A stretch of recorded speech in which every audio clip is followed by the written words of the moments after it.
At masaya po ba kayo na nandito at magpuri para sa ating Panginoon? Praise the Lord, sabi sa Psalm 62:1 and 2, make a joyful noise unto God, all ye lands. Sing forth the honor of His name, make His praise glorious.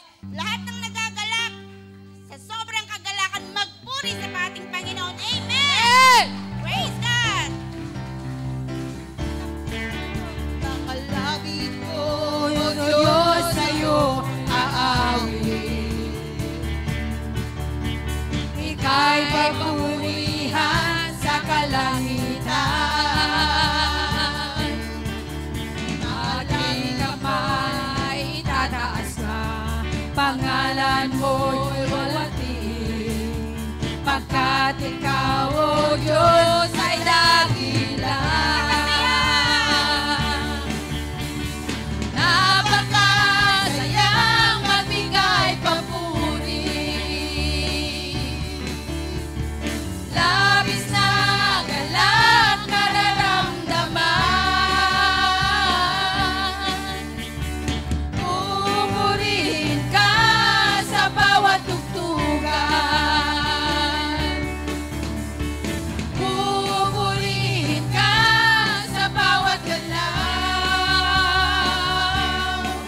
Itataas ang ngalan mo magpakailanman. Sa taglay hanggang sa Diyos, purihin ka. Isisigaw sa buong mundo, labis mong gawa.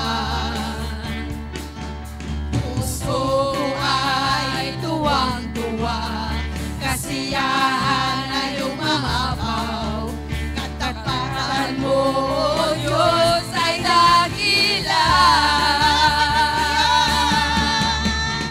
Napakasaya magbigay papuri. Labis na galak nararamdaman.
napakabuti ang Panginoon sa atin.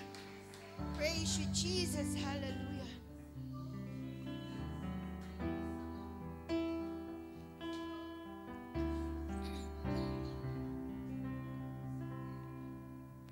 Your kindness leads me to repentance.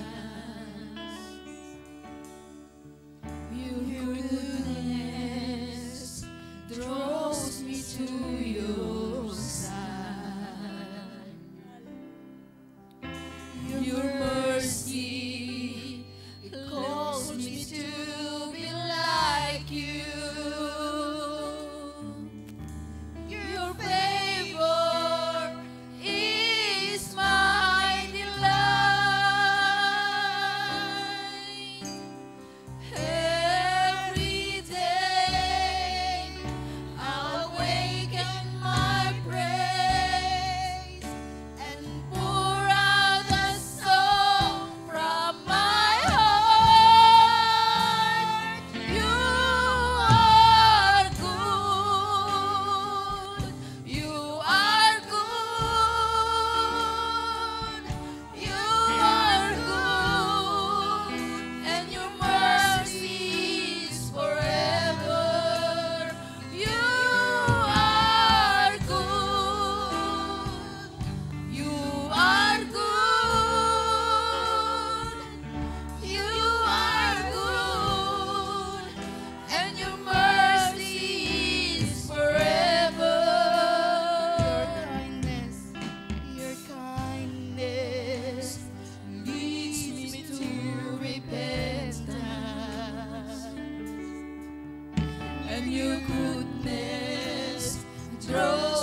oh God. Hallelujah. Hallelujah. Hallelujah. Worship church to the God. Hallelujah. God is so good. Hallelujah, Jesus. Oh, hallelujah. Hallelujah, Jesus. Hallelujah. Praise your name. Hallelujah. Oh, God is so good. Hallelujah. Praise the Lord, church. Hallelujah.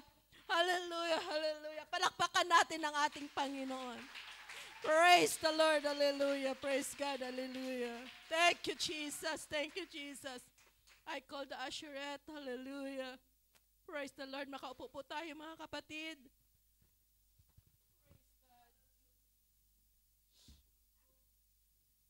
Hallelujah. Praise God. Hallelujah. Awitan natin, mga kapatid. Hallelujah. Ating Panginoon through giving, mga kapatid. Hallelujah. Bigay natin, mga kapatid, ang para sa ating Panginoon. Hallelujah. Sa pagbibigay, mga kapatid, andyan ang pagpapala, mga kapatid. Hallelujah. I call to Sister Lylene to pray our tithes and offering.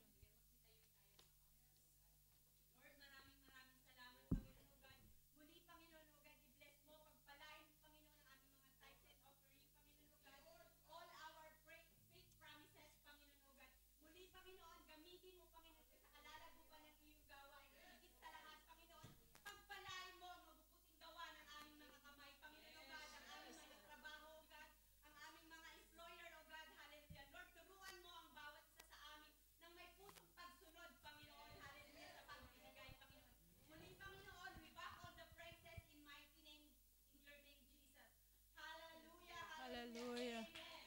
Praise the Lord. Hallelujah. Tawitan natin. Hallelujah. Give what you have.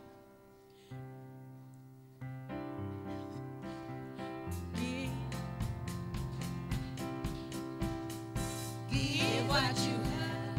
The Lord will bless you More. Give what you have. More expensive, more and more. If you give what you have, He will open heaven's door.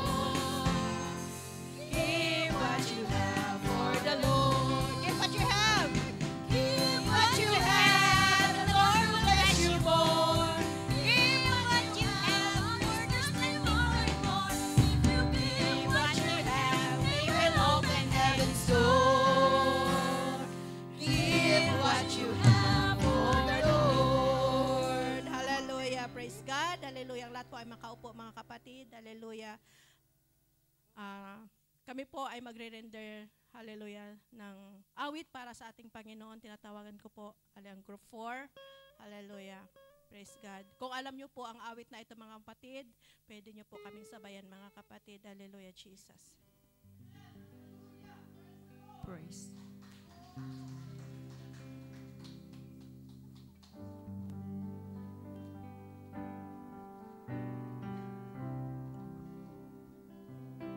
Praise God.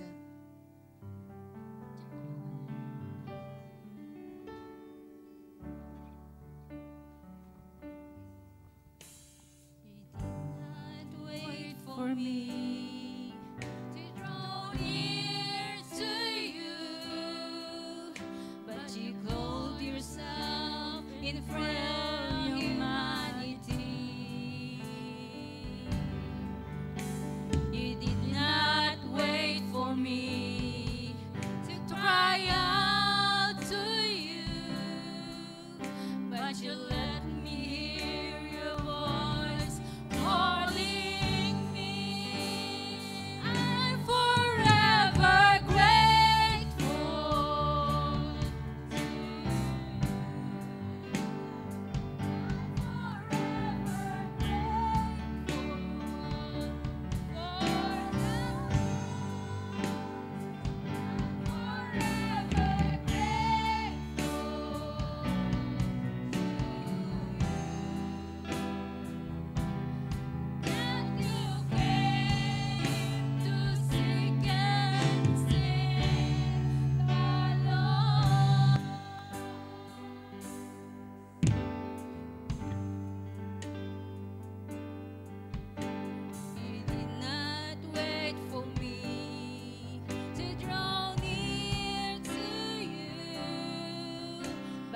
clothe yourself in humanities, Lord.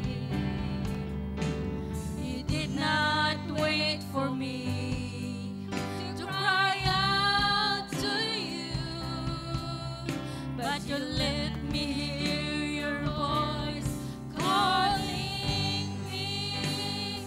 I'm forever grateful to you.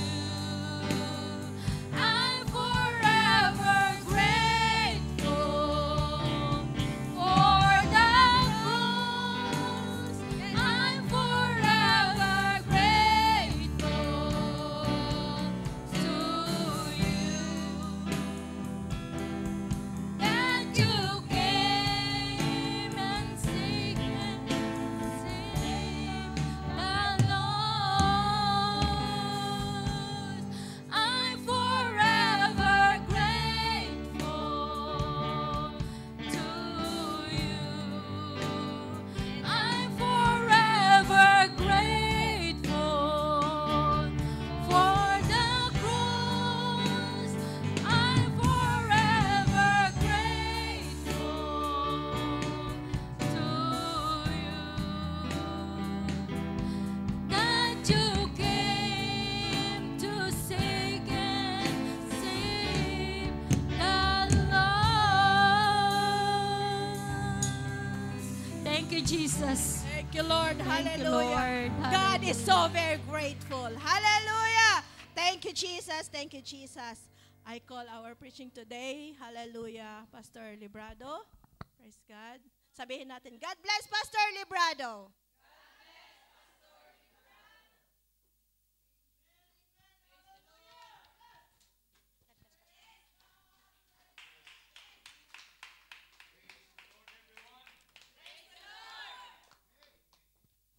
Sa lahat po ng mga Ilocanas, magsabi ng madaydayaw ti Apo.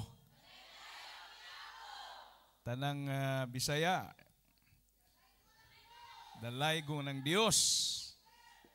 Tanang kang panggalatot. Madaydayaw si katawan. Amen. Madaydayaw si katawan. Tanang kapangpangan eh.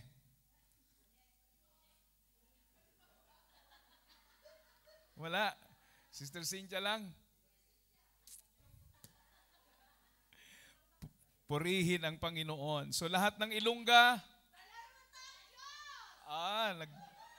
nagmayatin. Hallelujah. Salamat po sa Panginoon dahil nandito tayong lahat sa kanyang gawain. At ang Diyos ang nagdala sa atin sa lugar na ito. Amen? Praise God. Meron ba tayong mga English people dito? Wala. So, yeah, we have a mixed preaching today. Praise God. Of course, priority po ang sa inyo dahil tayo po ay mga galing po sa United States of the Philippines. Iba't ibang mga languages, pero isa lang po ang language na gamitin po natin. Amen? Ang Taglis. Okay lang ba mga kapatid? Hallelujah. So, mayroon po tayong prayer request ngayon. Atin pong ilakip ito sa ating prayer. Sister Maribel Kiacho. O paano bang spelling nito? Kicho. Kiocho. Suffering from high blood pressure and kidney problem.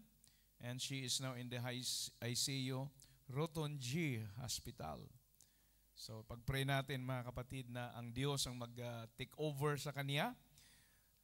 Meron din po tayong mga unspoken prayer requests. Siguro, amen, yung pong paa ni Sister, kalimutan ko yung pangalan niya kanina. Pag-pray po natin mga kapatid. Wala dito sa, andito? Andito ba? Okay, hanapin natin. Pinakauna. Okay. Sister Jerry Casper Asiret. Okay, so biruin mo mga kapatid, ang aga niyang maging Asiret. So, mayroon ng kadagdagan na Ashereth. Iba yung Aseret tsaka Ashereth. Magkatunog. So, tayong lahat ay tumayo, mga kapatid, at ilakip natin itong mga prayer requests na ito. At if you don't mind, if you have your Bible with you. At salamat din po sa ating mga guests. Thank you for coming. Just feel at home and enjoy the presence of the Lord. Amen. And may God bless you na sana'y uuwi tayo na pagpapalain ng ating Panginoon. Amen. Higit sa lahat, ang kanyang special na plano sa ating buhay, ang inaalok niyang kaligtasan sa bawat isa sa atin. Yun po naman ang purpose ng Panginoon why Jesus came on earth. Amen. He was hung on the cross, died for us, to forgive us, just to obtain our salvation. So, we have a part also to do. Amen. The Lord also done His side, His part. So, yung ating part, kailangan din po natin gawin ito in response sa kaligtasan na inalok po at binigay na sa atin ng Panginoon. Amen? Alright, so if you don't mind, if you have your Bible with you, can you please help me to turn it in 1 Corinthians chapter 10, verse 13. Here we go. We have our screen.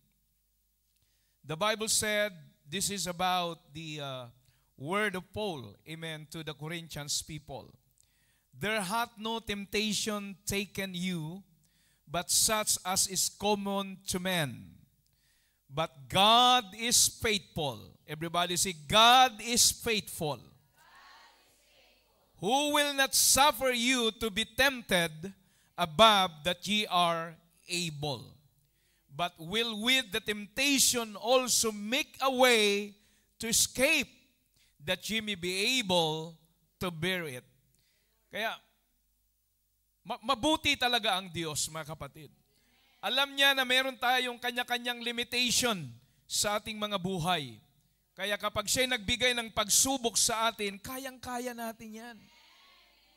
Kaya sabihin mo sa iyong katabi, kaya mo yan, best. Yan. Kayang-kaya natin yon. Sabi ng Panginoon, hindi ko kayo bibigyan. Okay, naibinta nyo na ba yung... Hindi ko kayo bibigyan ng pagsubok na hindi nyo ito makakayanan. And above that ye are able. Tamang-tama lang, mga kapatid, na kayang-kaya natin sa tulong ng Panginoon. Hallelujah. And in 1 John 5 and 4, here we go. For whatsoever is born of God overcometh the world. And this is the victory that overcometh the world, even our faith. To God be the glory. Even our faith. And in Corinthians a while ago, God is faithful. So meron tayong alas sa buhay natin na walang reason na hindi natin kaya ang mga pagsubok na yan. Kaya sabi niya, narinig mo kanina, kaya mo yan, best. God is with you. Praise the Lord. Hallelujah. Panginoong Diyos, maraming salamat sa iyong mga salita. Narito ang aming mga kapatid, Sister Jerry, Lord Aseret, Casper Aseret, Lord, na meron po siyang problema sa kanyang paa, Panginoon. God, I know that you are the God who is able to heal any kinds of infirmities sa ating mga buhay. Dalangin po namin na mawala na po ang pain, Panginoon, na kanyang nararamdaman at wala pong fracture na nangyari sa kanyang paa. In Jesus' name. And also to Sister Bibian P. Bondok, Lord, anuman ang kanyang pangangailangan din, Ama, especially the plan of salvation, Lord, minister to her life, oh God. Lalo na lahat ng aming mga guests sa araw na ito. Lord, I pray, Lord, that do not let them step out in this room without fulfilling the purpose of salvation in their life. Salamat, Panginoon, maging kay Sister Maribel Keisho, O God, suffering from high blood pressure and kidney problems. Lord, saan man siya ngayon, nasa hospital, Panginoon, dalangin po namin ang iyong kapangyarihan, ang siyang umabot sa kanya, Panginoon. Gawin mong normal ang kanyang blood pressure, Panginoon, at ang kidney problem, Panginoon, God, mag-disappear ito. And we speak healing, O God, upon Sister Maribel, O Lord. Ganon din sa pangangaral ng iyong mga salita. Gamitin mo ako, Panginoon, bilang mouthpiece mo. Lord, I speak your word through the power of your Spirit. I'm asking your authority, the wisdom and knowledge, God, hallelujah, and release the power of your word, God, hallelujah, to speak. I'm going to preach this in this pulpit right now, oh God. Father, Lord, I pray that we expect something, an extraordinary moving of your Spirit in our soul today. In Jesus' name we pray. Everybody say amen and amen. Sige mga kapatid, hallelujah. Can we give one more time a hand clap of praise and glorify the name of the Lord Jesus Christ? Blessed be the name of the Lord. Hallelujah. Thank you, Father. Thank you, Jesus.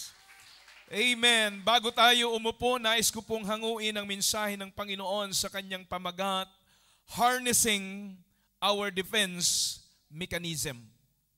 God bless you at malaya na tayong makakaupo, mga kapatid. Pag pinag-uusapan ng salitang harnessing, meaning to say, we need to utilize something. We need to exploit or put it in action. That's the word harnessing. Kaya sa mensahe na dadalhin ko sa inyong lahat sa hapong ito, may mga bagay sa ating buhay na minsan hindi na po ito napapansin. Hindi ito na-utilize. Hindi ito na-exercise.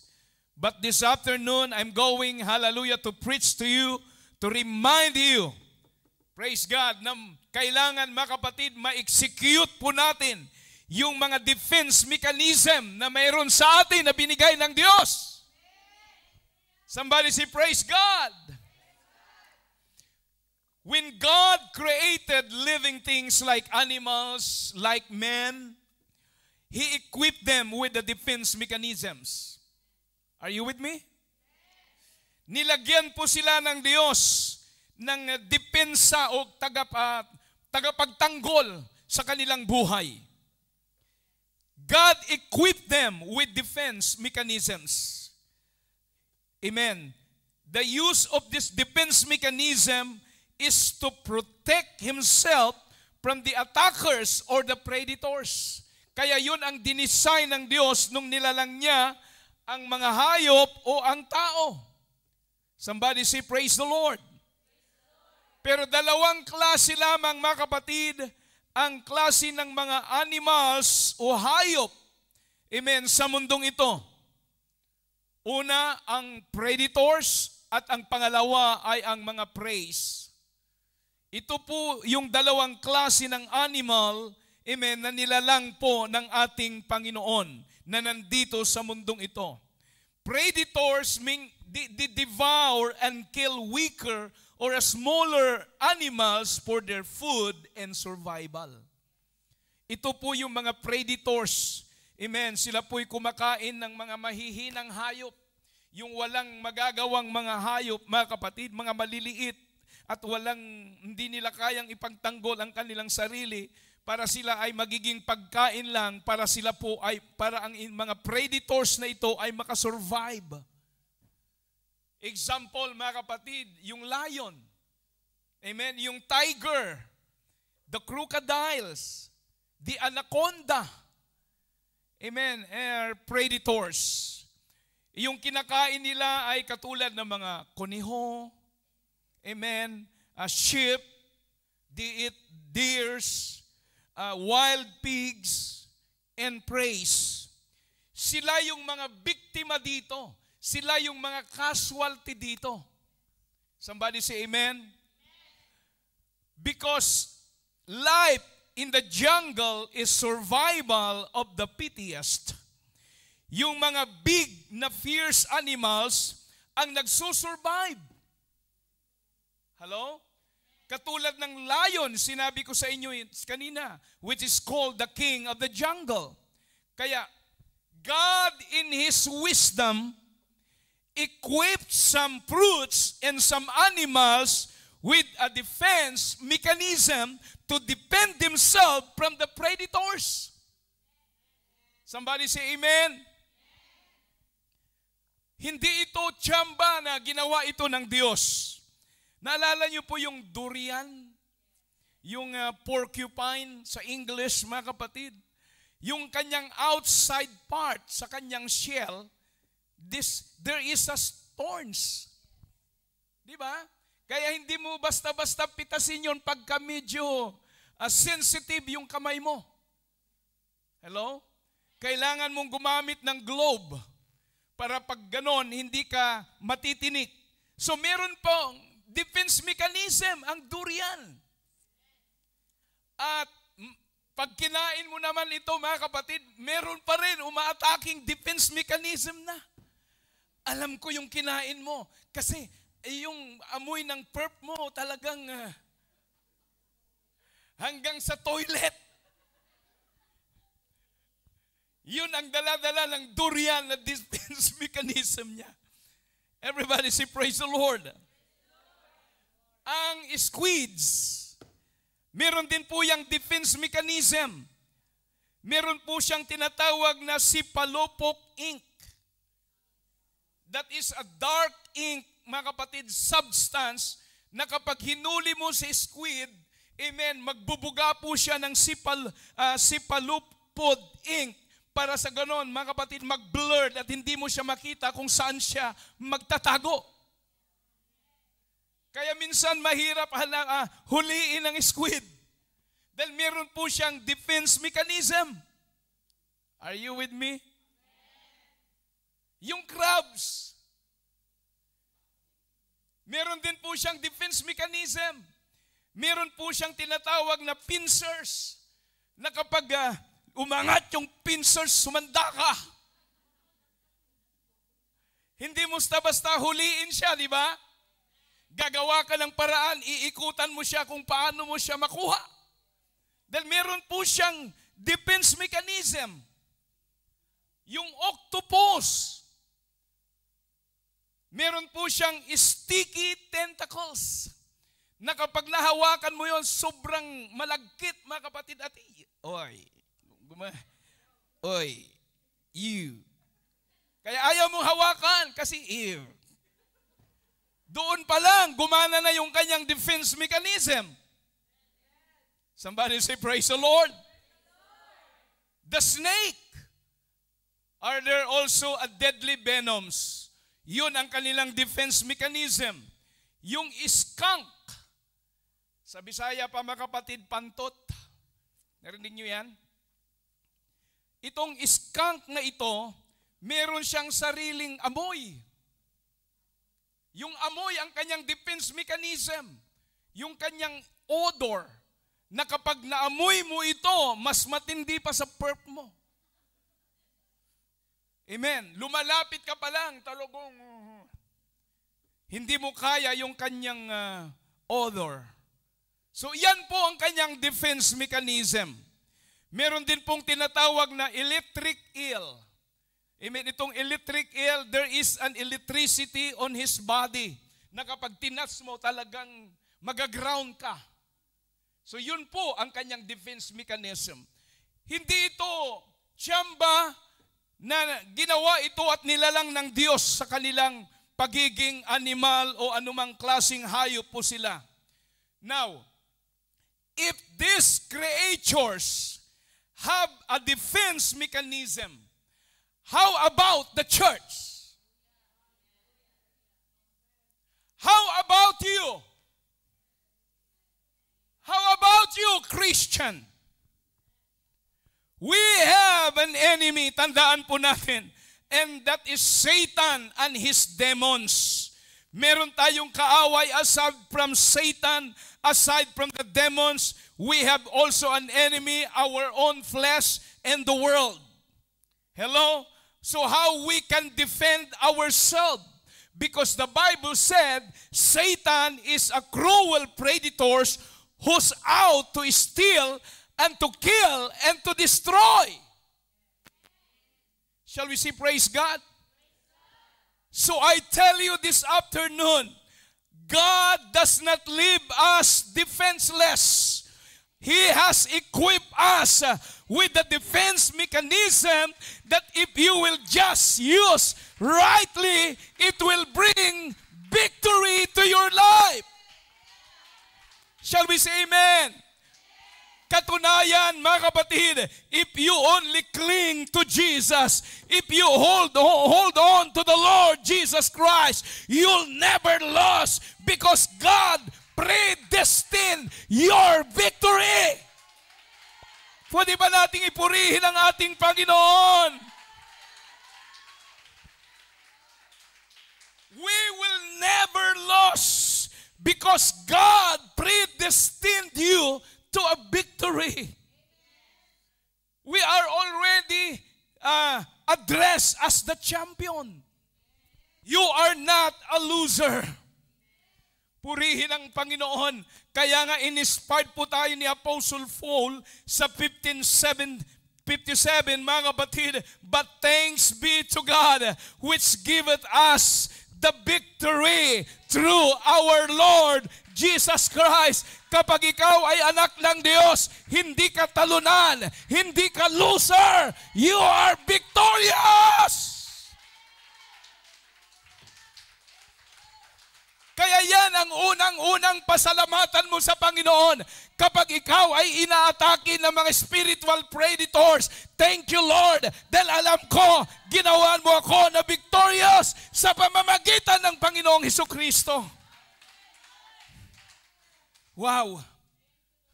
That even the letters of Apostle Paul in Romans 8:37, nay, in all these things, we are more than conqueror through Him that loves us. Everybody say, praise God. Marami ng champion na tumanggap ng mga corona, mga champion na tumanggap ng belt, mga champion, mga kapatid, na patong-patong ang kanilang mga trophies sa kanilang mga bahay. But the Bible said, you are more than them. Shall we say amen? They are a champion, but you are more than a champion. Hallelujah. Big boy, because we are more than conquerors. Not by your own self, but it is the Spirit of God. Not by might, nor by power, but the Spirit, saith the Lord of hosts. And your defense mechanism is surefire. Amen. Bullseye ang diablo pag ginamit mo ito. Yung meron ka, hindi yan magbabackfire, hindi yan mamimisfire as long as you obey your captain, no other than the Lord Jesus Christ. Hallelujah. Can we worship Him? Hallelujah. Wow. Lang nakakalungkot minsan, hindi natin nakikita na gamitin ito. Most of the time, nag-imot-imot ka na lang. Samantalang meron kang defense mechanism na hindi mo ito na-exercise. You should harnessing, amen, our defense mechanism. Kailangan i-exploit mo ito. Kailangan i-utilize mo ito, mga kapatid. Dahil sabi ng Bible, hindi ka talunan. More than conqueror ka. Glory! Hallelujah! So what are these spiritual defense mechanism, Pastor, na pwede natin gamitin? I just only preaching to you to remind you. Although this is a very common, pero nanineglect natin. Hello? The very common things, minsan nasisit aside ang mga defense mechanism natin. Dahil ang minamagnify natin yung laki ng problema. yung kagrabe ng sitwasyon, doon tayo namamagnet. Which is, meron ka namang pangontra. Somebody say, praise God. Hindi yan amulets. Hindi yan anting-anting. Binigay yan sa atin ng Panginoon. Number 1 defense mechanism, spiritual defense mechanism, your faith. Bakit di natin kayang gamitin ito minsan? Yung pananampalataya natin. Yan ang unang-unang defense mechanism ng isang anak ng Panginoon. Mark 9:23, ang sabi ng Bible, Jesus said unto him, if thou canst believe, yes, kung ikayo'y maniwala lang, all things are possible to him that what? Believe. Walang imposible. Maniwala ka lang sa sinabi ng Panginoon. Humawak ka lang. Tumayo ka lang sa kanyang sinabi.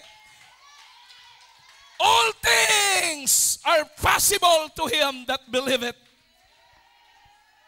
Oh God, hallelujah. Minsan, andun yung doubt kasi kaya hindi natin na-exercise ito eh. Yung doubt, pumapatay yan ng pananampalataya. Kaya hindi mo ma-execute yung defense mechanism mo kasi may doubt ka. Mangyayari kaya ito? Maniwala ako kung nandyan na. Hindi talaga mangyayari. Pag sinabi mo, make it positive. Paniwalaan mo.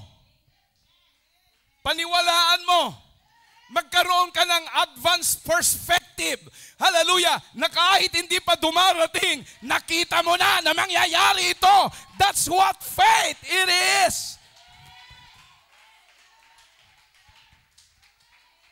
Hallelujah. Faith is one of our spiritual defense mechanism. Because, hallelujah, 1 John 5:4, the Bible said, for whatsoever is born of God overcometh the world. And this is what? The victory that overcometh the world, even our faith. Even our faith. You see?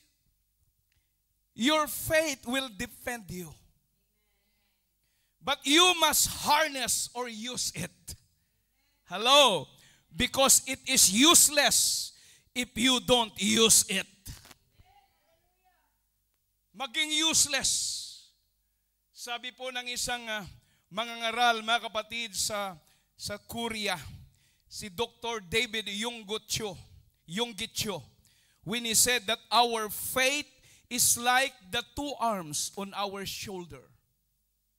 Dalawang braso, dalawang kamay sa ating balikat. They are given by God to you to use them. But if you won't use them, they are useless. They won't help you. Patay din ang pananampalataya na hindi mo ginagamit kung wala ang gawa. Simple lang ang sabi ng Bible, but wilt thou know, O vain man, that faith without work is dead. Somebody say amen. So it is like a sword by your side. Amen. Kahit napakaganda yung kanyang case, nakalagay dyan mga kapatid, ang ganda-ganda, ang mahal-mahal, pinasadya mo pa, pero kung hindi mo na siya ginagamit, useless, and you become a victim of Satan. Remember, there is unlimited power when you use your faith. Hallelujah. Why, Pastor? You won't be healed if you don't have faith. You won't be saved without faith. You won't receive anything without faith. It's a very powerful, unlimited power. When we talk about faith, all things are possible to him who has faith. Because without faith, you have no shield or defense mechanism. You cannot resist and defeat the devil. You cannot please God without faith. Somebody say, praise God. Kaya gayon na lamang ang desire ng mga apostle. Amen, nung hindi nila makas out po yung taong demonic possessed. Minsan, umikot-ikot, nagsugba-sugba pa sa apoy. Praise God, sabi ng mga apostol, maghapon na kami dito, Lord, di namin makas out. Because you lack of faith. Kaya nagpray ang mga apostle. Nung prayer na, increase our faith. Dahil alam po ng Diyos na ang defense mechanism na ito ay masit aside sa buhay mo, talunan ka, kapatid. Shall we say praise God? Sabihin mo sa iyong katabi, have faith in God.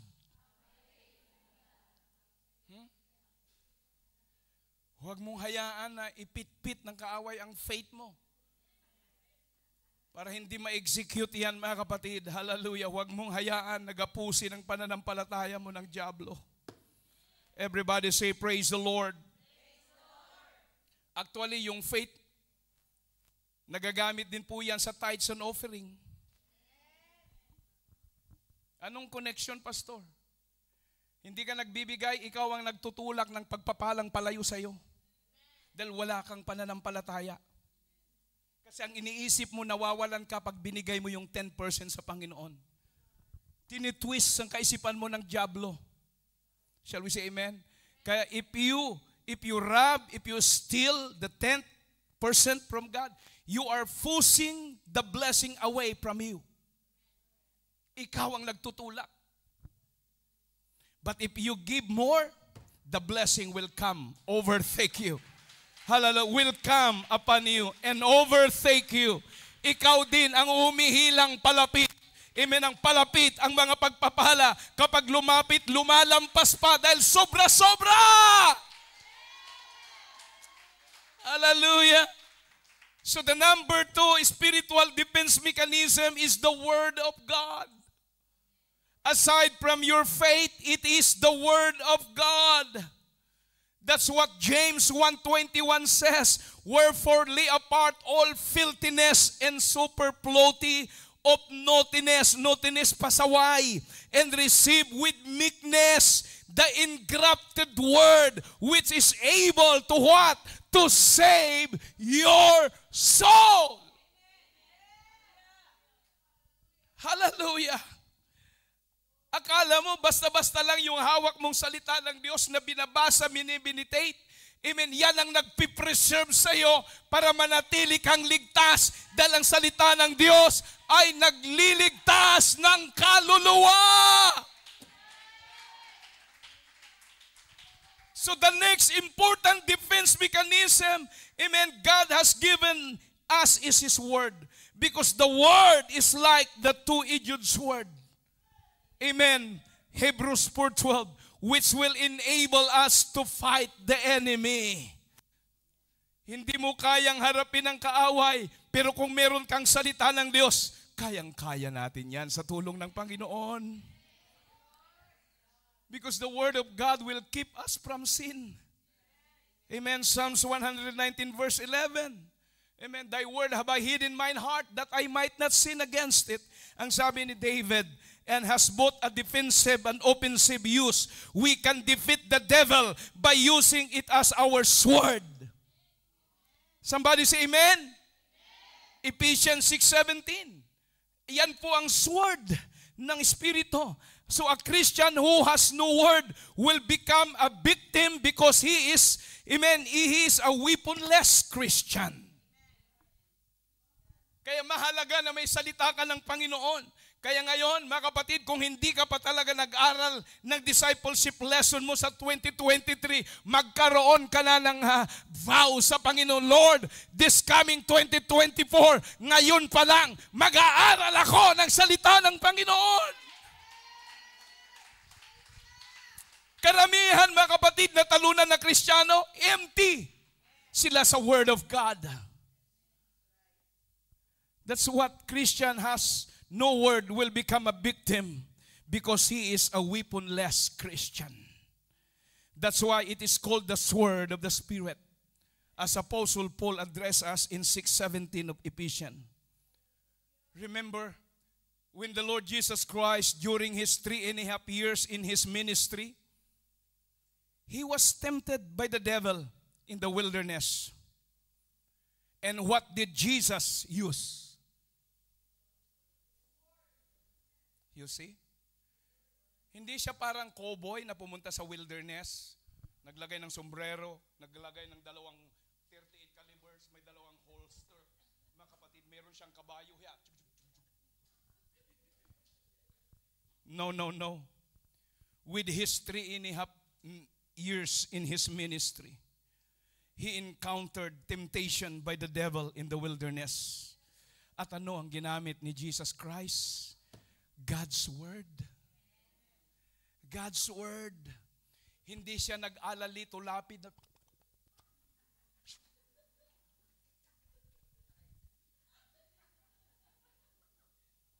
salita ng Panginoon.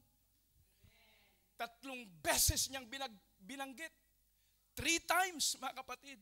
When He said, Satan, it is written. Satanas, nasusulat. Kaya kapag may temptation ka, may testing ka, amen, pwede mong gayahin yun. Powerful yun eh. Satanas, nasusulat. Hindi lang nakasulat, nakatago sa puso ko. Amen. Hindi lang nakatago, nabubuhay ako dito. Pagkain ito ng kaluluwa ko.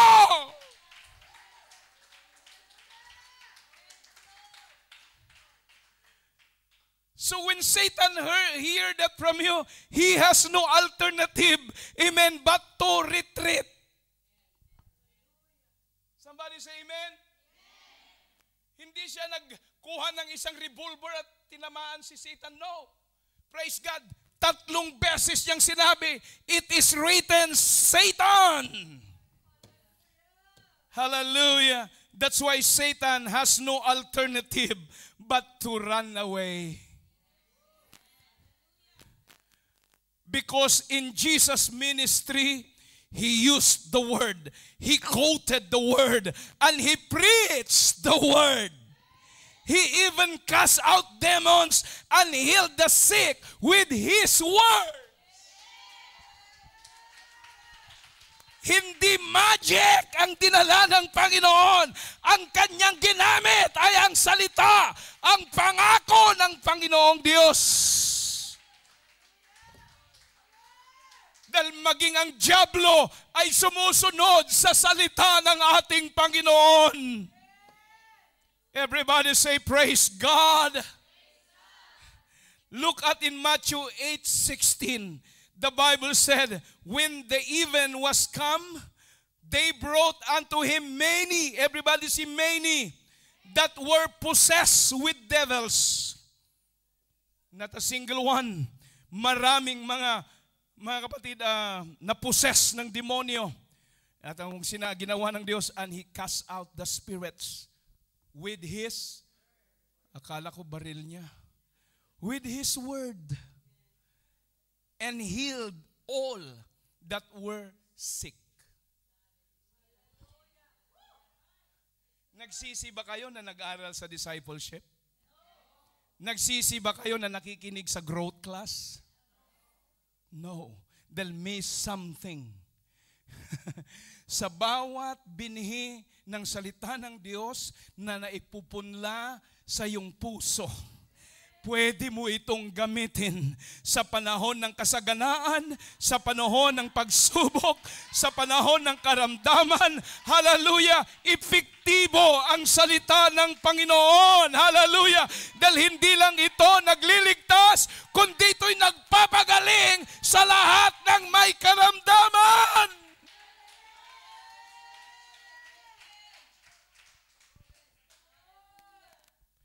Hallelujah! Kaya nga pag ang Diyos ay kumilos, salita niya ang kanyang pinapadala. Salita niya ang kanyang pinapauna na magiging advance party para ang kaluluwa ay maligtas.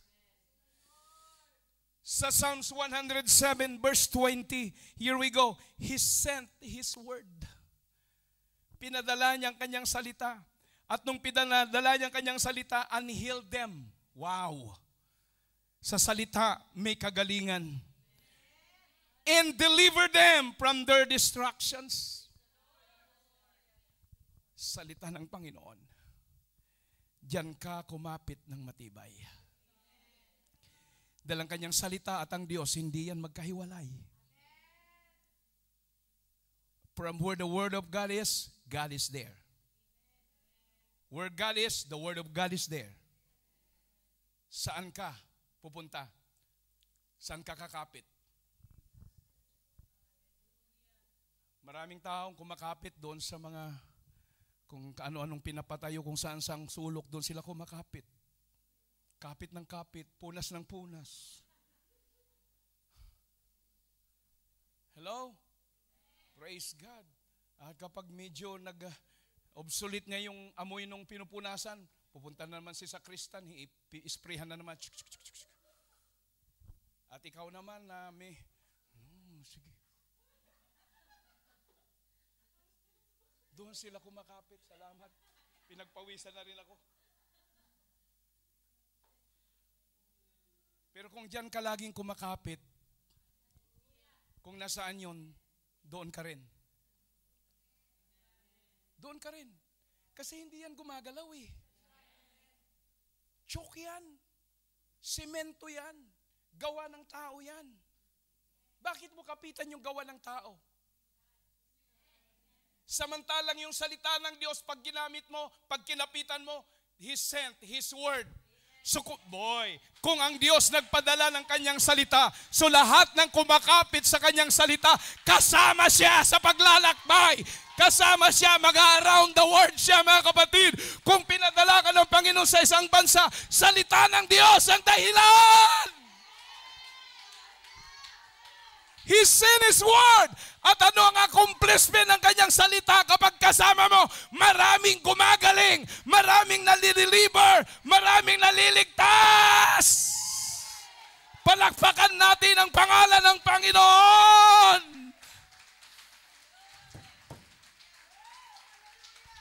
Kaya kapag kumapit ka dito, marami kang lugar na pupuntahan. Sasabihin ko sa iyo, hindi yan stagnant, hindi yan mananatili sa isang lugar. Ang salita ng Diyos at ang Diyos ay magkasama.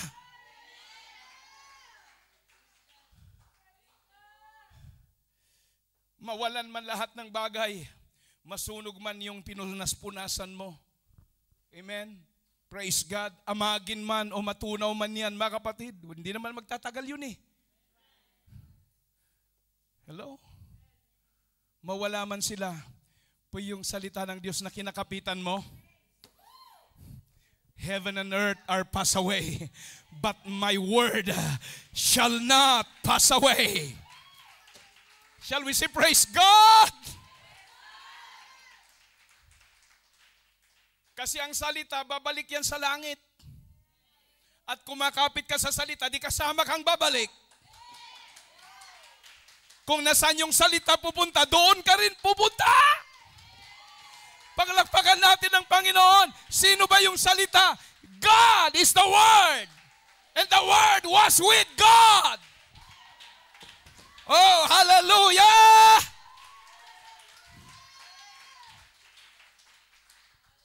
You see, nakita nyo yung effectiveness niya. Yung power na meron sa salita ng Panginoon. At salamat. Hindi reveal ito ng Diyos sa'yo para hindi ka na mag-emote-emote dyan pag may problema ka. Amen. Hindi ka na mag-self-pity feast. Mag-fiesta ka ng self-pity sa isang corner. Somebody say amen. Kapag may salita ka ng Diyos, Satan, it is written, not forsaking the assembling of ourselves together. Hallelujah, but exhorting one another. Yan, nakakuha na tayo ng point. Puntos natin yan kay Satanas. Kaya kapag may dumating na pressure sa iyo, Satan, it is written. Wow. Hallelujah. Okay, kailangan nating mag-move on. Number 3, spiritual.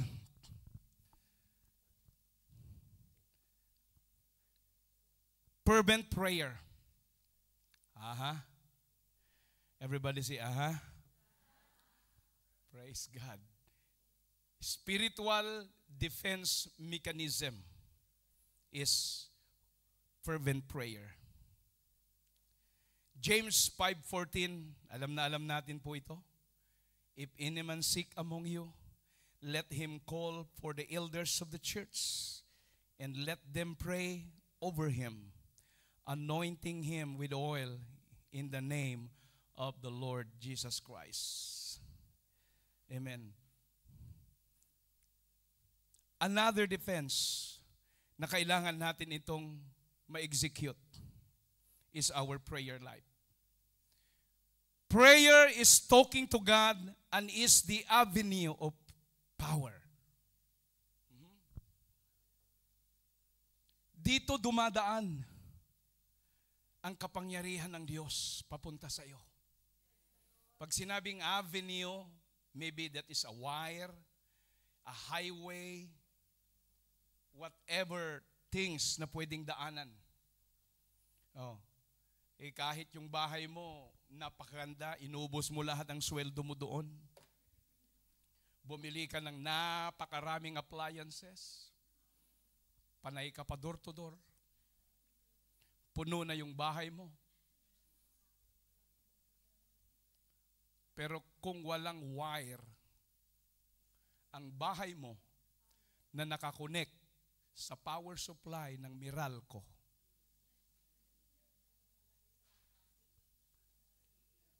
laging madilim ang bahay mo. Laging display lang ang mga pinador-to-door mo, mga appliances. So meaning, my point is, ang prayer natin ang dinadaanan ng kapangyarihan ng Diyos upang makarating sa iyo. Kasi connection ang pinag-uusapan. Paano mo i-connect ang buhay mo sa Diyos kung hindi ka magkaroon ng prayer life? At yan ay isa sa spiritual defense mechanism po natin para tayo po ay mabago ng lubusan ng Diyos at pagpalain. It is the avenue of power from God. Kaya nga ang sabi po ni Leonard Ravenhill, prayer means power. So if you are prayerful, you become powerful. At takot si Satan sa prayerful Christian. Kaya, he'll do anything he can do to hinder us in prayer. Diba? Ba't mahirap mag-pray ng isang oras? Bakit kaya? Amen. Samantalang kausap mo naman ang Diyos. Pero kung kausap mo wala kang pakialam sa oras. Hello? Minsan, tinitignan ko madalas ang ating prayer kapag nasa altar tayo. Masyado akong observer, masyado kasing akong sensitive pagdating sa altar. Palagi akong na-hurt pag may altar call. Di lang ako nagsasabi. Sa Panginoon lang ako nagsasabi. Wala pang 5 minuto, wala pang 3 minuto. Amen. Nag-i-start pa lang siya. Bumabalik na sa likod. Paano ka marirevive? Paano sasabihin ng Diyos ang kanyang agenda sa iyo kung tatakasan at lalayasan mo siya? Wala ka pang 1 oras, wala ka pang 30 minutes, bumabalikwas na. At iba na ang kausap mo. Hello? Bakit kaya mabigat na mag-pray, mga kapatid, ng 1 oras? Bakit kaya nakakapagod? Kasi hindi mo pa dinedicate ang buhay mo sa pananalangin. Kasi kapag totoong nananalangin ka, 1 hour is not enough. Napaka-short pa yan, mga kapatid. But if you want to be a victorious, pray. Lalaban ka sa dyablo, 1 oras lang na prayer, talo ka na, mga kapatid. Keep on going on. And the devil, mga kapatid, alam nyo, hindi nagpipray si Satanas. Hindi yan nagpipray. Kaya pag nagpray ka, talo mo siya. Yun lang kasimple. He never prays Satan.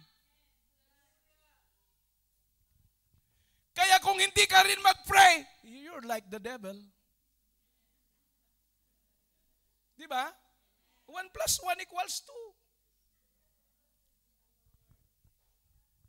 2. Hindi nga nagpipray si Satan. So may advantage ka na. Hello?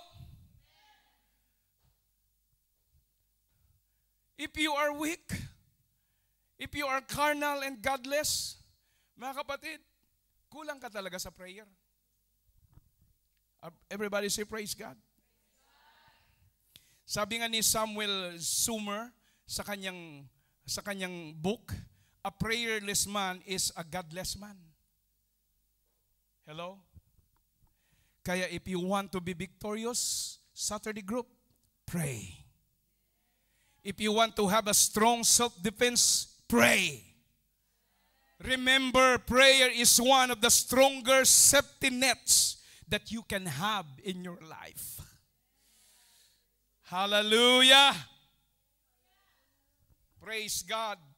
One time na pumunta kami ni Sister Cynthia sa Cebu. Na-invite po kami sa isang 25th anniversary kay Pastor Gikilan. Na-meet ko po yung ating mga elders doon na talagang yun yung mga unang Pentecostal believers sa lugar po ng Cebu. Amen. At sa iba't ibang lugar ng Mindanao. Naranasan po nila, mga kapatid, na ma-attack ng mga NPA. Biruin mo kung paano ang Diyos kumilos because these people are prayerful people. Amen. Tinutukan na po siya ng kalibre 45. Amen. Kung hindi ka patitigil sa ginagawa mo sa lugar na ito, mamamatay ka sa araw na ito. Kinalabit yung 45, hindi pumutok. Narinig na lang, tak, tak, tak, samantalang full bars naman ang bala. Trabaho na ito ng Diyos. Praise God. Kapag ikaw ay taong mapanalanginin, hallelujah, kakampi mo ang ating Panginoon. Hallelujah! At yung isa naman, nakalimutan ko talaga yung kanilang mga pangalan, mga kapatid. Praise God, na iputok naman po yung baril. Pero alam nyo, yung tingga ng bala, nandun lang sa gitna ng kanyang ngipin. Amen. Nung pagkatapos umuusok, grabe ang Panginoon kung kumilos. Shall we say praise the Lord? Hallelujah. Nasa loob siya ng bahay kasamang pamilya. Nagtataka siya, umakyat na yung mga MPA, dala-dala mga Armalite. Hindi sila makita sa loob ng bahay, samantalang naandun sila sa loob ng bahay. Oh, hallelujah! Sabi ng testimony, mayroon pang mga NPA sa ilalim, mga kapatid, kasi kitang-kita sila doon, mga kapatid, nakatutok talaga sa kanila. Dahil yung sahig nila kawayan, kikita mo talaga yung tao sa loob. Pero walang makita ang mga NPA. Ang sabi ng pastor, mga kapatid, ang sabi niya, naandun lang kami sa tabi ng nakalukot na banig sa aparador, nakatayong mag-asawa. Umiikot na yung Armalite, wala silang makitang tao. Doon siya na-amaze na kapag ang Diyos ay kasama mo, mga kapatid, hallelujah! Hallelujah! Itatago ka ng Panginoon, hallelujah, sa Kaniyang shadow! Wow! Defense mechanism is your prayer. Another spiritual defense mechanism, number 4, the name of Jesus. The name of Jesus. Hallelujah, is so powerful. Proverbs 18:10, the name of the Lord is the strong tower, and the righteous runneth into it and is safe. Amen, amen. Mark 16:17 and 18, and this sign shall follow them that believe. in my name. Everybody say, in my name. Who is that name? Jesus. Shall they cast out devils, and they shall speak with new tongues. Sa pangalan ni Jesus, they shall take up serpents, and if they drink any deadly thing, it shall not hurt them. They shall lay hands on the sick, and they shall recover. But there is a magic name there. That name is Jesus. Sabihin mo sa iyong katabi, there's power in the name of Jesus Christ. Oh. And His name is the name above all names. Oh, lahat ng tuhod ay luluhod sa pangalan ni Jesus. Amen. Ang sabi ng Bible, tuhod sa langit, tuhod sa lupa, tuhod sa ilalim ng lupa, ay luluhod sa pangalan ni Jesus. And you have the special authority to use that name.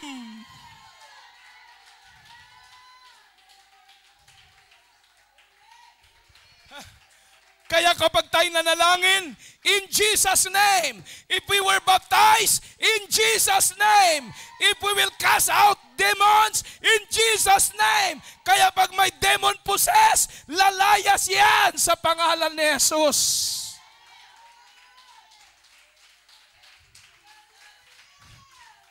We preach in Jesus' name. We teach in Jesus' name. We sing in Jesus' name.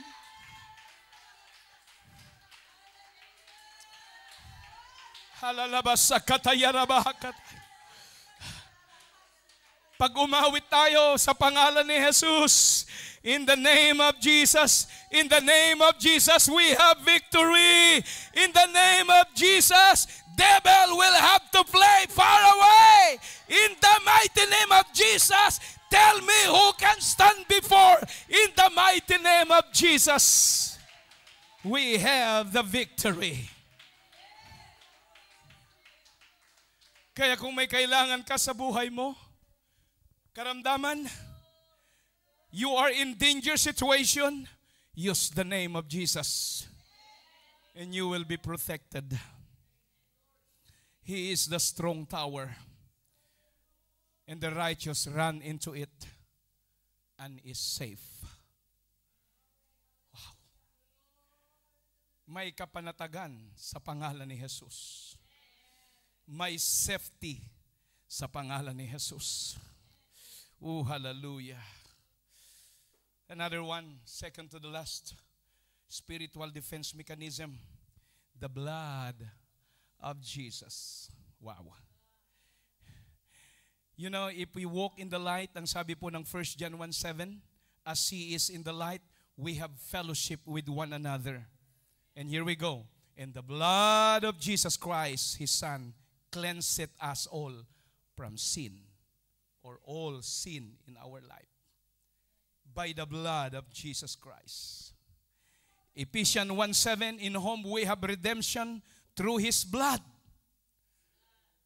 Hindi tayo natubos, hindi tayo naligtas kung wala ang kanyang banal na dugo. Because it is about the forgiveness of our sin according to the riches of His grace. Yung mayaman na biyaya ng Panginoon, hallelujah, sa pamamagitan ng dugo ng ating Panginoon, tayong lahat ay napatawad. We are all redeemed by the blood of the Lamb, Jesus Christ. We are found by our first parents due to their disobedience. Sinanla tayo noon. Nakasanla tayo doon sa spiritual tambonting ni Satanas. No one and nothing can redeem us from New Life Fellowship. But the blood, it's not the blood of goats, it's not the blood of bulls and sheep, etc., could never redeem or cleanse us from our sins. So God came down in the person of Jesus Christ and became a man with blood and with His blood redeem or purchase us from our sin. Kaya nga ang sabi ng Acts 20:28, amen, we are bought by the blood of God, by the blood of Jesus Christ. Because without shedding of blood, there is no remission of sin. So now, what is the power of the blood? How can it defend us? Because you are bought with the blood of Christ, you now belong to Him. Palakpakan natin ang Panginoon. You are His property, and Satan cannot touch God's property. Nothing can pluck you out of God's hand, my friend. Because Satan cannot touch you because he's afraid of the blood. Tandaan nyo yan. Yan ang defense mechanism na meron ka. Hindi kanyang basta matats. Kapag ikaw ay tinubos ng Diyos ng kanyang banal na dugo. Yes, kunin man niya ang iyong pisikal. Bigyan ka man niya ng maraming karamdaman. Katawan lang yan at babalik from dust to dust. Pero yung kaluluwa mo, hallelujah, naka-distain na yun para sa kaharian ng Panginoon. Hindi naman yung flesh mo ang aakyat sa langit, but your soul and your spirit, return it back to God. Shall we say praise God? Mamatay man tayo dahil sa karamdaman, pero ang babangon, yung kaluluwa mo at yung espiritu mo, mga kapatid, dahil papalitan ng Diyos ang katawan na wala ng kasiraan. Hindi na itong flesh na ito na nasasaktan, napapagod, nagugutom, mga kapatid. Pero yung babangon mula sa alabok, ito yung pupunta sa langit. Hallelujah! That's the reason why Satan cannot touch you, because he is afraid of the blood. Kaya when you pray, always plead the blood of Jesus upon you or your loved ones. Huwag niyong kalilimutan yan, mga kapatid. I-declare niyo ang blood ng Panginoon. I-plead niyo, i-cover ninyo sa inyong buong pamilya. Kahit malayo kayo at nasa Pilipinas sila, you can speak, hallelujah, the authority of the name of Jesus. I plead the blood of Jesus Christ over my family in barangay so and so, hallelujah, and God do that. Hallelujah. If you remember in the Old Testament, the blood of the doorposts of Israel repulsed the death angel in Goshen. Nilalampasan ito ng angel of death. Every family na napahiran po ng blood of the lamb, ng blood, mga kapatid, ng lamb. Kasi yun ang utos ng Diyos. Pero ngayon siya na po yung lamb na pumunta rito. At mayroon siyang daladalang blood. At yon ang nagligtas sa atin, mga kapatid. Kaya kapag pinapahid mo at ipiniplead mo ang blood ng Panginoon sa iyong buhay, sa iyong pamilya, lalampasan ka ng mga demonyo. Kasi hindi kayang gayahin ni Satan yung blood na yan. Hindi niya kayang i-xerox. Kahit gumamit pa siya ng Canon, Xerox machine. Brothers, kung ano pang HP, amen, na Xerox machine, hindi niya kayang ikopya yan. Somebody say, praise God. Paano magkaroon ng blood yung fallen angel? Fallen angel has no blood. How can Satan copy that precious blood? He cannot provide blood. Only Jesus Christ can. Hallelujah. Everybody say, praise God. Naalala ko yung mga pananampalataya ng mga African. Sa Africa, ang mga manok nila doon ay tinatalian po ng red ribbon sa kanilang liig at sa kanilang mga paa. Ang dahilan, para hindi sila kainin ng mga predators. Kapag may taling red ribbon sa leeg o dito sa paa, nilalampasan po sila ng mga predators. Kasi ang mga predators pala takot sa kulay red. Yun ang history nila doon. Oo, kulay pula. Hindi sila natatouch because predators in Africa afraid in red color. You know, Satan also is afraid of the blood. That's why the tribulation saints in Revelation defeated him by the blood of the Lamb. Revelation 12:11 says, give me, highlight that. Here we go, the Bible said, and they overcame him by the blood of the Lamb and by the word of their testimony, and they loved not their lives unto death. Wala na silang pakialam kung mamatay man sila o hindi. Praise God. Kasi yung kanilang patutuo, mga kapatid, dahil sa blood ng Panginoon na kanilang tinayuan. Praise God. Pinatay man sila, nakasurvive man sila, pero dala-dala mo nila ang testimony dahil nakasurvive sila sa blood ng ating Panginoon. Everybody say, praise the Lord. Are you ready now to execute and use that spiritual mechanism? Last but not the least, your praise. Pastor, pwede bang? Pwede. Ang iyong praise ay may power yan. Psalms 22 verse 3, but thou art holy, O that thou inhabitest the praises of Israel. Now, ano ang point dito ng Bible? Once na ang Diyos ay tumahan, sino ang laban sa iyo? Yun yung essence niya, yung thought niya. Na kapag nag-praise ka at tumahan ng Diyos sa buhay mo, if God before us, who can be against us? Shall we say praise God? Kaya may power ang praise mo. Kaya kung nararamdaman mo na medyong tinatamad ka at wala ka sa mood, i-tune up mo ang buhay mo. Magpuri ka pa rin sa Panginoon. Dahil once na nag-inhabit ang Panginoon, hallelujah, yung dala-dala mong problema, yung dala-dala mong sitwasyon na hindi mo kaya, kapag ang Diyos ay tumahad sa iyo, walang hindi niya kayang lutasin. So in your praise, there is deliverance. Hallelujah. Minsan hindi natin naintindihan, wala naman yung deliverance dito, Pastor. Kapag nagpuri ako, meron.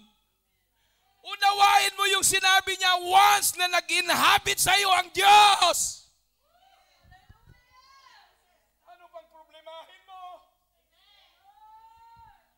Hello?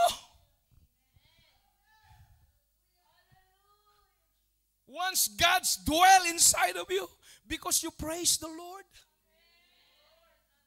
Sino pa ang laban sa iyo? Praise God.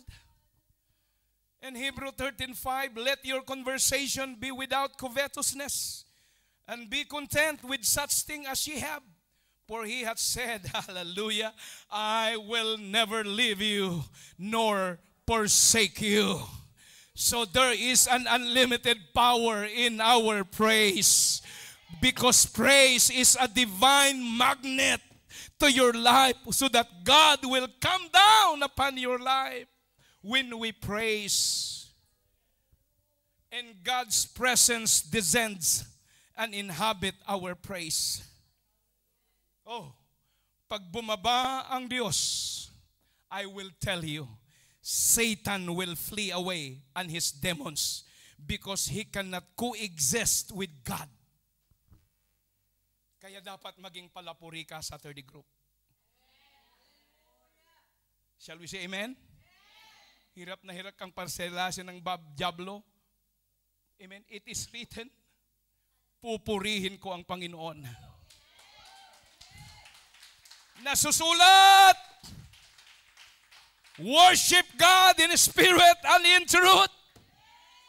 Nasusulat. Shall we say praise God? Kaya ang church dapat palapuri siya. At kapag ang church palapuri, malapit yan sa Diyos. At malayo ang dyablo. Simple, di ba? Pag malapit ang Diyos sa iyo, dahil palapuri ka, hindi malayo ang dyablo. Hindi naman kayang mag-stand si Satan dito, mga kapatid, kapag andyan na ang fire ng Holy Ghost. Shall we say amen? Hindi niya kayang mag-coexist sa Diyos, kapatid. Masusupukit yan sa alab at init ng papuri mo sa Panginoon. Hallelujah! Maaari on the first hand, kasama mo siya. Praise God! Yan naman ang kaaway. Pag naramdaman niyang napapaso na siya, alis yan. Nandyan lang yan sa tabi mo kasi hindi ka nagpupuri. Sasamahan ka niya. Sa iyong kalungkutan, sige, huwag ka magpuri kasi affected ka masyado. Tapik sa ulo, sa paa, huwag mong igalaw yan. Masakit yan, napilayan ka dyan. Amen. Masisira yung weirdo mo dyan. Papawisan ka. Sayang yung sabon mo, yung shampoo mo, yung inispray mo dyan. Sabi mo na, oo nga man, no? Kaya mag-roll na lang yung eyeball mo, hayaan mo na lang iba.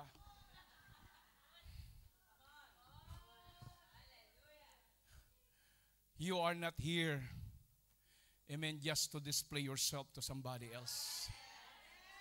You are here to display your praise in the Lord. Hallelujah, hallelujah. Kaya Saturday, wag mong sayangin. Every time na nandito ka, sabihin mo lang, Satanas, nasusulat. Hindi kita papakinggan. Hallelujah. Pupurihin ko ang Diyos na pinaglilingkuran ko.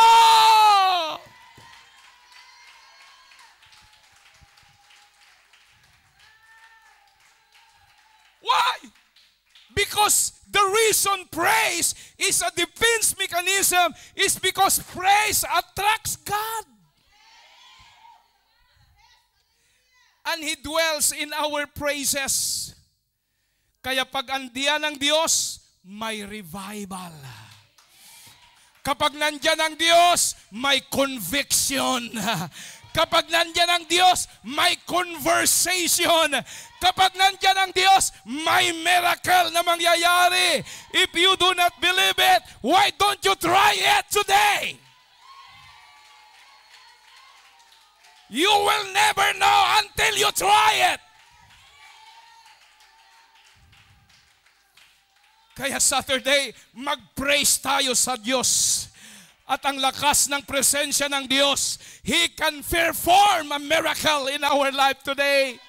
Oh, come on! Hallelujah! Are you sad now? Are you problematic now? Why don't you try your praise? It is your defense mechanism. Are you discouraged? Are you weak? Try praise. Pwede ba tayong tumayong lahat, mga kapatid? Hallelujah! Come on! Hallelujah! Nagigipit ka ba ngayon? Kailangan mo ba ng revival? Then why don't you try your praise?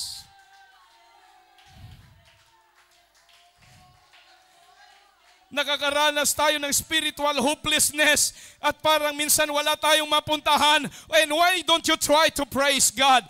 Are you demon oppressing you? Are you depressed? Why don't you try to praise the Lord?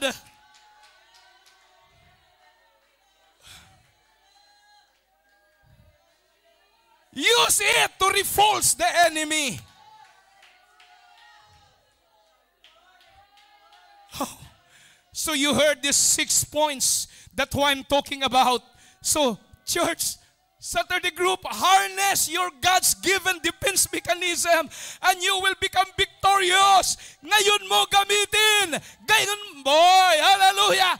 Ngayon mo is...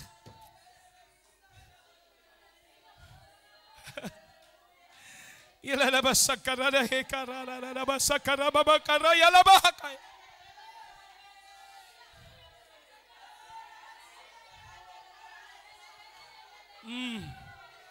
Come on. Hallelujah. I want to stress one thing for you. Hallelujah. Kayong hindi pa naka-receive ng Holy Ghost, do a lot of praise. You want to receive the Holy Ghost without praise. Kaya matagal na mag-speak in tongues because you don't know to use your defense mechanism.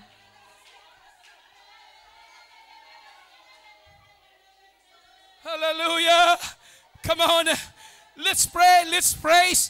Let's have the blessing. Let's worship God.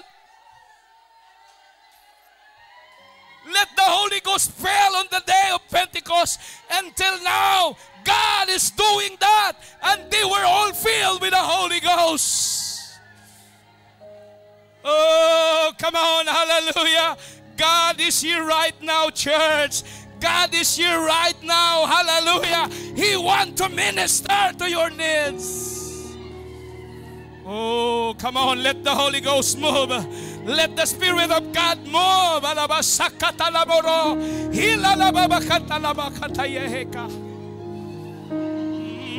feel the Holy Ghost. Hallelujah. If the Holy Ghost asks you to come on, stay forward. Let's follow. Let's follow the presence of God. Let's follow the Lord.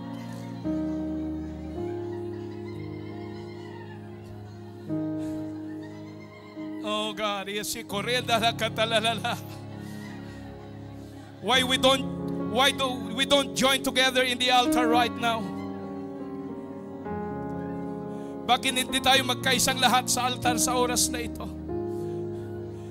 Do you need revival? Then try praise. Nakakaranas ka ba ng nagigipit sa sitwasyon? Hopeless na parang walang mapuntahan? Why don't you try, amen, the praise? Hallelujah, I tell you, the Lord is going to manifest in your life this afternoon.